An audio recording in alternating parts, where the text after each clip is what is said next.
Okay, let's read now 1 Peter 1, 22 and 23.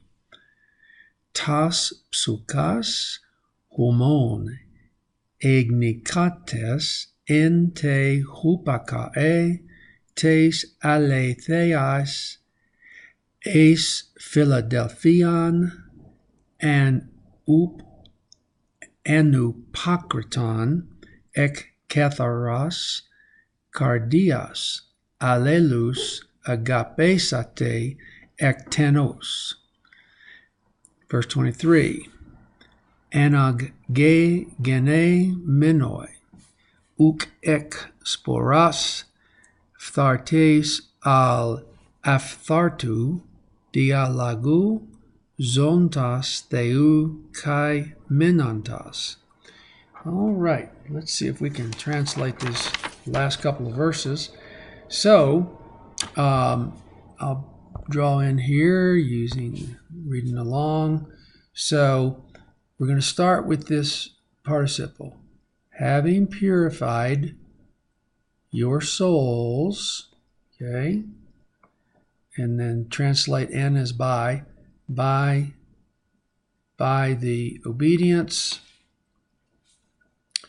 of or to truth, obedience of or to the truth.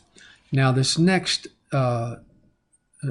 prepositional phrase, we have to go for, and then go down and pick up or unto the sincere brotherly love. Okay, unto sincere brotherly love, out of a pure heart, and then pick up the verb love one another earnestly. Okay, and then 23, having been born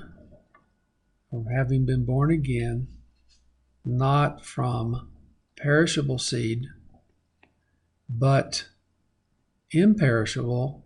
And now you have to put this in proper English, through the living Word of God and abiding, or through the living and abiding Word of God. All right, let's see if we can get my pen going here. Let's look at these verbs. Pardon me. Okay, the first one is hagnikates, which is a perfect active participle, nominative masculine plural, built off the lexical form hagnidzo. All right, so what happens here? You have a reduplication. So you use this eta, that's the reduplication. Remember, perfects reduplicate. And then we're going to add in the stem. So there's going to be gamma nu iota, and then we have a zeta. Now what happens, this zeta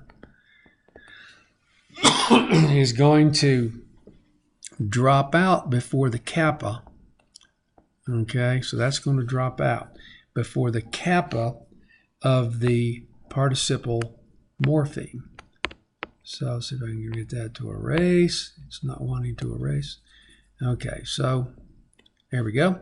So the zeta drops out, and then you add the kappa, omicron, tau, which is the participle morpheme for the perfect participles, plus the case endings. The next one is agapao, or the form is actually agapesate. It's formed off of agapao. So here we have an aorist active imperative. Okay, love one another earnestly. Second person.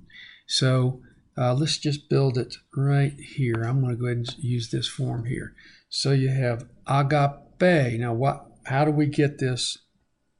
I think by now you're beginning to see you have this lengthening of this contract vowel. Okay, so that lengthens to an eta, to an eta, and then you just build your the rest of your ending. The sigma alpha of the aorist tense, that's your tense formative, and then the tau epsilon, the imperative endings, which you have been learning and working on those. Okay, let's go to the last verse here. So, anage gen ne menoi. Okay, anage gen, boy, that's a tongue twister. Anage gene menoi. There you go. Okay, that's built off of anagenao. It's a perfect passive participle, nominative masculine plural. So we're going to build that off, and I'm just going to write it in. We have ana, which is your preposition, plus the reduplication of gay, okay? And then we have gamma epsilon nu, which is the stem. Then you're going to add the eta, which is a lengthened contract vowel. That alpha goes to eta. And then you're going to add your participle morpheme for the passive, and then your case endings. That's how you build that. All right, then zontas. Zontas is from zao. And the way, this is a present active participle, genitive masculine singular. So we're going to, we take the za, but here's the contract alpha plus omicron is going to go to an omega with a circumflex. So we'll take off that alpha, and it becomes a circumflex over omega. And then you add your new tau, participle morpheme, and the case ending. And our last but not least is menontos, which is present active participle, genitive masculine singular, and we build it off of the stem, men, plus omicron, connecting vowel, plus the new tau, it's the participle marker, plus the case ending. Okay, there you go.